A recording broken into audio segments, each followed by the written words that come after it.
todos.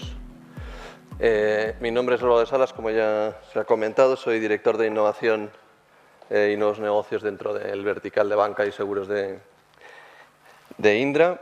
Y bueno, pues para mí hoy es un placer estar con este auditorio compartiendo reflexiones que dentro de la compañía como partner tecnológico hacemos acerca de cómo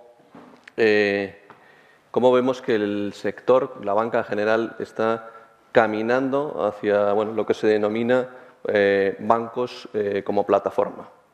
Es lo que nosotros denominamos modelos similares a los que podemos encontrar en los grandes gigantes digitales, pero ahora veremos cómo existen unas diferencias que los distinguen claramente. En ese sentido,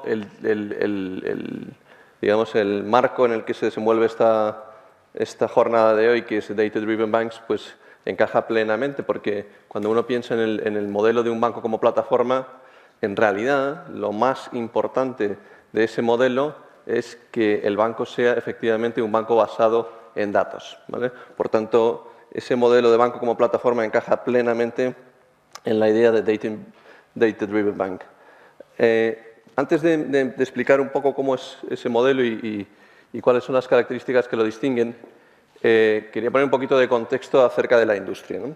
Esa gráfica que vemos ahí, simplemente lo que nos está reflejando es cómo ha evolucionado la creación del valor de la industria, en este caso en bancos europeos, pero a nivel del otro lado del charco es históricamente muy similar y vemos cómo, pues transcurridos ya 10 años o más de 10 años desde la gran crisis económica y financiera mundial, pues la banca continúa en una situación desde el punto de vista de creación de valor muy compleja, ¿vale? Ahí la zona verde lo que está marcando es la diferencia histórica en esos años entre el rendimiento del equity, el ROE, y el coste de capital. Es decir, que la banca durante todos esos años creaba mucho valor. Sin embargo, a partir de la crisis, lo que se produce es una destrucción sistemática de valor. Esa destrucción en los últimos años está siendo menor y cada vez es menor y previsiblemente pueda llegar a revertirse en unos años, pero definitivamente hay un reto tremendamente complejo para la banca en cuanto a la sostenibilidad de su modelo de banca tradicional, ¿no? Por múltiples razones, ¿no? Como han comentado también Eva, yo creo que con mucha claridad, pues la banca ya no compite solo contra los propios bancos, compite incluso contra otros sectores, se funden las fronteras entre unos sectores y otros que son más difusas y realmente la banca se encuentra en una situación compleja en la que además de pronto al regulador, y ahí pues si me permitís voy a ser un poco crítico, le da por de generar un tsunami regulatorio en la jurisdicción europea que es cuando menos muy cuestionable. Es muy cuestionable porque si hablamos en concreto de la que seguramente es la norma que más impacto va a tener para el sector, que es la segunda directiva de pagos, pues lo que vemos es que lo que se ha hecho básicamente es habilitar, es cierto que con el consentimiento de los clientes, habilitar a que terceros operadores, y ahí incluyo sobre todo por el riesgo que eso conlleva a los gigantes digitales, puedan tener acceso a datos transaccionales de los clientes de banca. Es decir, compañías como Google, Amazon, los famosos GAFAs, Facebook y Apple, y no hablemos de las asiáticas, Alibaba o Tencent, por ejemplo, van a poder acceder a todos esos datos bancarios de los clientes europeos. Pensemos por un momento si la administración americana, y no hablemos de la China, se han planteado en algún momento hacer lo contrario, sacar una regulación en la que puedan permitir a los bancos europeos o a los clientes de bancos europeos acceder a los datos de Google o a los de Facebook. Es que no se lo plantean. Entonces, aquí el regulador yo creo que ha hecho un pan con unas tortas, sinceramente, porque además en aquellos países en los que la normativa ya se ha traspuesto, seguramente el más representativo, UK, lo que se está viendo es que de momento no hay un clamor por parte del cliente tampoco a acceder a esos datos. La mayor parte de los usuarios ni siquiera conocen esta normativa y aquellos que la conocen tampoco han demostrado un interés de momento enorme por compartirla.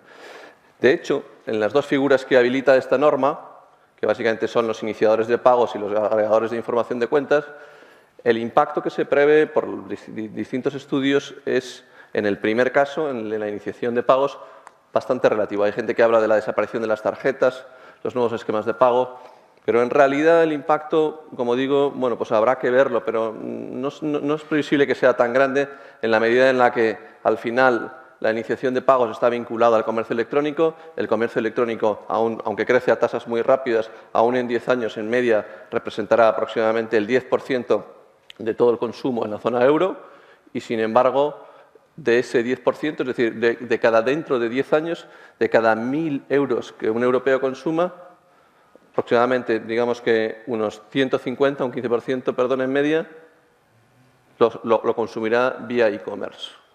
Y de esos 150, 90 lo seguirá pagando con infraestructuras de tarjetas y el resto con otras infraestructuras, digamos, post-PSD2. Luego, el impacto de esto es relativo. ¿Dónde está la incertidumbre? En la parte de agregación de datos, en la posibilidad de que los gigantes digitales accedan a esos datos. Y ahí, como digo, la perspectiva desde nuestra visión de consultor y partner tecnológico es que el regulador europeo ha hecho bastante un pan con unas tortas. Y además, también lo ha comentado Eva, con normativa que luego a su vez es contradictoria, ¿no? Porque GDPR viene a proteger datos personales y PSD2 viene a exponer datos que eventualmente pueden tener un riesgo importante en fugas de información crítica de los clientes. Bueno, volviendo un poco a la situación de sostenibilidad del modelo, digamos, el modelo de negocio a largo plazo de la industria, lo que parece claro es que la industria camina hacia esta figura que llaman, ¿no?, de la que se habla mucho, que es el banco como plataforma, ¿no? Y hay mucha gente que dice, bueno, eso es el modelo básicamente pues, de Google, una posición central, en fin, con una capacidad tremenda de atraer a muchos consumidores, muchos proveedores, muchos desarrolladores y crear lo que se llama el efecto de red, ¿no? Es cierto que la banca camina hacia ese modelo, pero yo diría que el modelo de banca como plataforma es bastante distinto al modelo de los gigantes digitales. ¿En qué sentido? Pues en el sentido de que los bancos son entidades hiperreguladas en sus distintas jurisdicciones. Eso, de entrada, limita la capacidad global. Y la globalidad es uno de los elementos críticos para el modelo de plataforma. Por tanto, ahí existe ya una primera diferencia importante. El segundo aspecto importantísimo a considerar es el hecho de que la industria financiera es, yo me atrevo a decir, que la industria más sistémica que existe. ¿Vale? ¿Esto qué significa? Pues que, una vez más, el modelo de winner takes it all, que es el que aplica en el modelo de plataforma de los gigantes digitales que concentran digamos, en figuras o monopolísticas o pseudomonopolísticas toda la digamos, masa de usuarios, pues no es aplicable en la banca. Es decir, simplemente no es aplicable en la banca. Existe otro tercer factor muy importante, que es el hecho de que la operativa de la banca tiene que ser extremadamente segura. Y además, los clientes de banca no son especialmente, digamos, predispuestos o no están especialmente predispuestos a compartir sus datos. Por tanto, bueno, esto incorpora un elemento más, digamos, de diferenciación en ese modelo de plataforma. Es decir, una cosa es perder o tener una fuga de datos en tu información de Facebook, como ha ocurrido, y otra cosa muy distinta es poner en riesgo tu depósito bancario. Estamos hablando de una cosa ya mucho más seria, ¿no? Y por último, yo diría que en realidad los gigantes digitales, que son quienes realmente amenazan a la industria y a quien debería haber mirado el regulador en este caso, los gigantes digitales, cuando se habla de que van a sustituir a los bancos, realmente yo creo que no es tanto así. O sea, los bancos o los gigantes digitales es posible que sean un poco más bancos, pero al final un gigante digital, especialmente los de e-commerce, que son los que naturalmente en su cadena de valor evolucionan primero al pago y luego al pago aplazado, ¿vale? Aunque estamos hablando de pago aplazado de compra menor de e-commerce, ¿vale? es posible que lleguen hasta ahí, incluso quizá a la financiación de algunas SMIs o algunas empresas, podría ser, pero definitivamente lo que es la financiación mayor, la gestión de la financiación a largo plazo, pues es muy dudoso que vaya a ser un área en el que los gigantes digitales vayan a entrar, por la sencilla razón de que al final, para ser capaz de proporcionar esa financiación, que es la que más vincula a un cliente bancario, hay que tomar depósitos. O alternativamente ir al mercado de capitales a buscar financiación, lo cual es carísimo y no rentable. Hay que tomar depósitos. Y tomar depósitos, como se comentaba también aquí, es muy costoso desde el punto de vista regulatorio y desde el punto de vista de los requerimientos de capital que existen. Por tanto, no es previsible que los gigantes digitales reemplacen completamente a la banca, ¿vale? Por tanto, eso hace que realmente no exista un riesgo tan grande para la banca de ser sustituidos plenamente en eso. Sí existe el riesgo en el área de pagos y en el área, digamos, de la financiación del consumo online.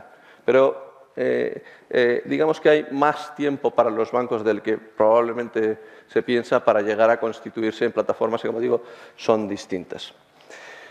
¿Y en qué son distintas? Bueno, aquí no pretendo que nadie haga de esto legible, pero sí que me sirve para hacer en algunos aspectos zoom de lo que nosotros entendemos como una arquitectura o un framework de lo que sería un data-driven bank. Un data-driven bank lo que tiene que tener primero es una infraestructura, una arquitectura tecnológica adaptada a un banco basado en datos. Eso significa que tiene que ser abierta, que tiene que ser escalable, que tiene que poder consumir y procesar información en tiempo real. Eso significa que tiene que ser omnichannel, basada en arquitecturas abiertas con open APIs, open source, en fin, provisión a través de la nube. Es decir, al final, una arquitectura que es muy compleja de transformar.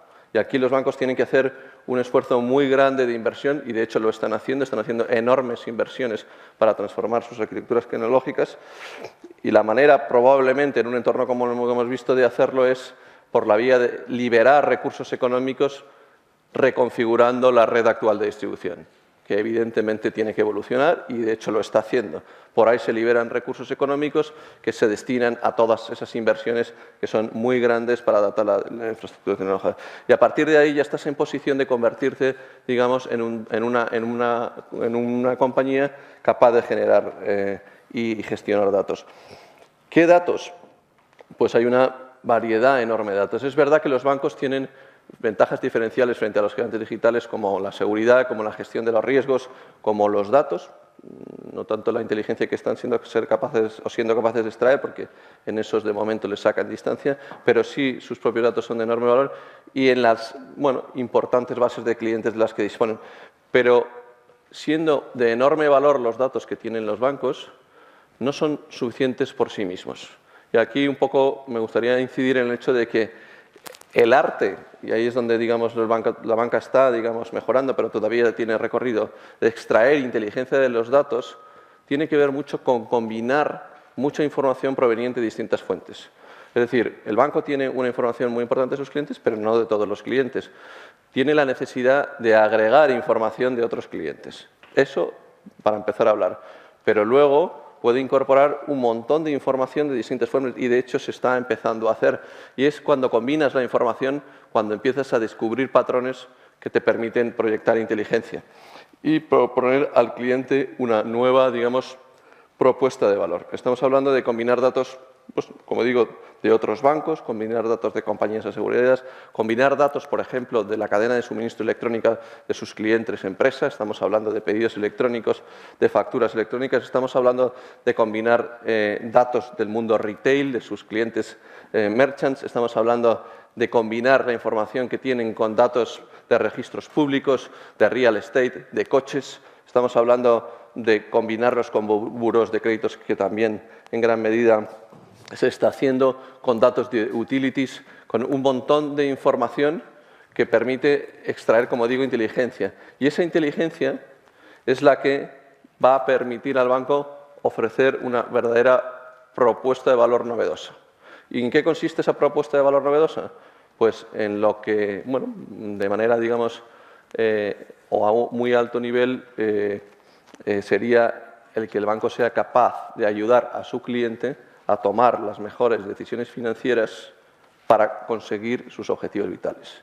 ¿Qué significa esto? Significa, bueno, pues ser capaz de utilizar un montón de datos que están a su disposición y los de terceros para abrazar los principios, ahí sí, que han tenido tanto éxito en la nueva economía digital. ¿Cuáles son esos principios? Primero, conóceme a partir de todos esos datos. Segundo, ayúdame, creo reglas de negocio y recomendaciones que le permiten, como digo, al cliente tomar las mejores decisiones financieras en el momento presente, a medio y largo plazo. Y, por último, monetízame. Más que ser capaz, digamos, o más que el modelo tradicional consistente en monetizar directamente productos financieros sin previamente haber ayudado al cliente, ¿no? Esto es lo que nosotros, bueno, en la compañía llamamos un modelo de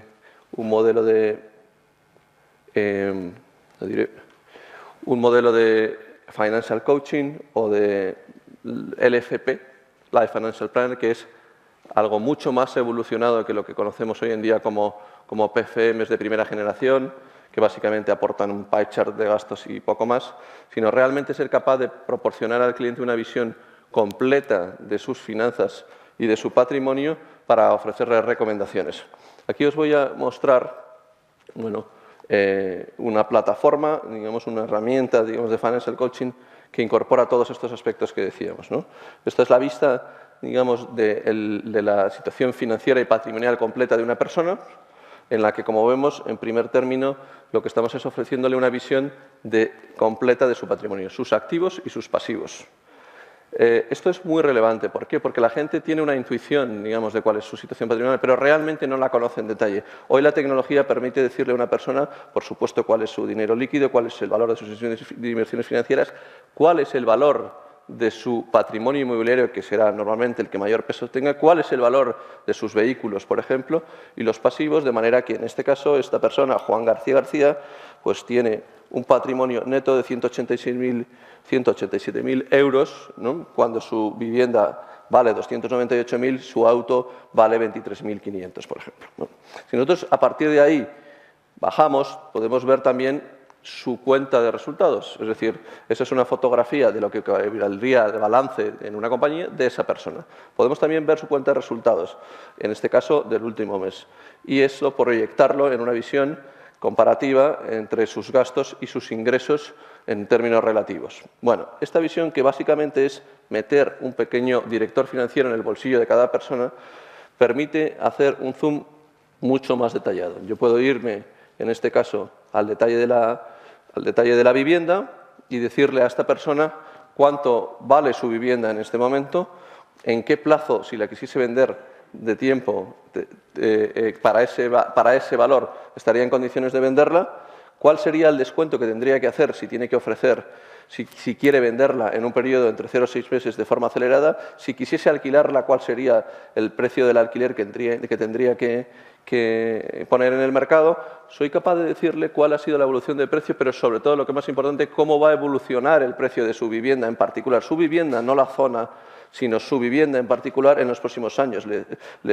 Soy capaz de decirle que va a evolucionar de forma que el año que viene va a crecer un 4,9% y el siguiente, el segundo, un 4% adicional. En esas condiciones le puedo decir, porque sé lo que está ahorrando, le puedo hacer un planteamiento de, oye, yo sé que tú ahorras 50.000, sé que los costes de la operación son aproximadamente un 10%, estoy en condiciones de ofrecerte una hipoteca de 183.000 euros.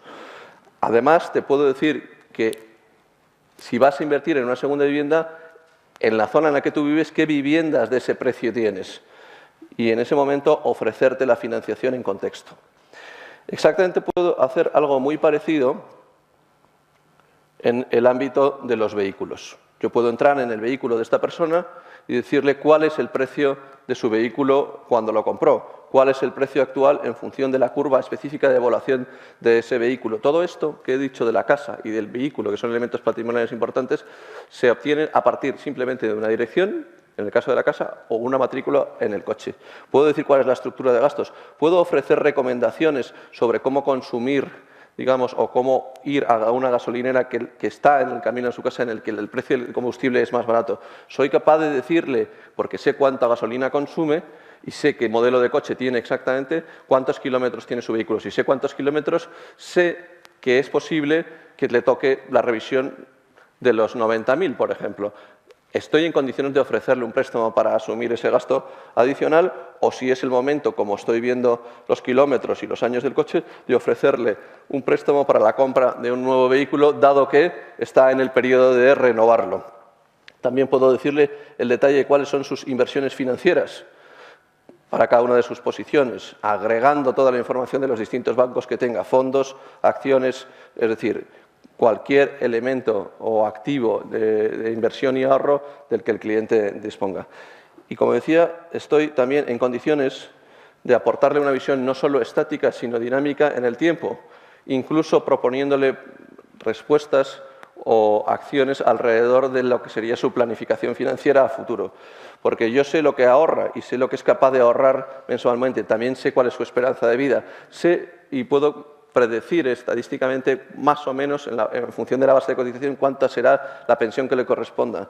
Y en función de eso estoy en condiciones de decirle, mire usted, al ritmo de ahorro que usted tiene y con la pensión que usted le corresponde y con los gastos previsiblemente que va a tener, usted va a tener dinero para hacer frente a ese nivel de vida hasta los 85 años. Si su esperanza de vida es de 95, como es la de todos los que estamos aquí, usted va a tener que o a incrementar su ahorro o constituir un producto que le permita obtener mayores rendimientos para acumular más ahorro para ese momento o, en su caso, vender alguno de los activos si no quiere tener que estar ahorrando más cuando llegue el momento de su jubilación. Y, finalmente, estaré también en disposición de hacer un scoring sobre su salud financiera en relación a cosas como si está teniendo buenas prácticas en cuanto a la capacidad de ahorro, al nivel de apalancamiento que tiene, digamos, el colchón financiero del que dispone,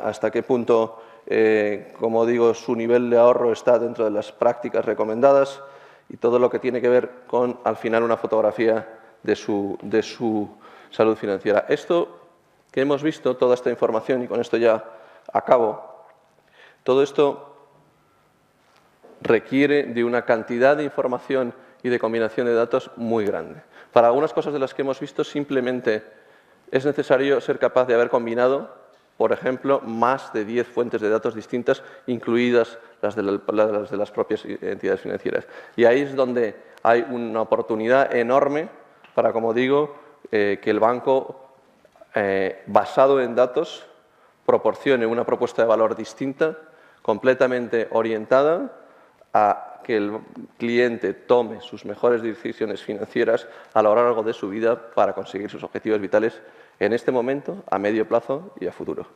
Y eso es todo. Muchas gracias.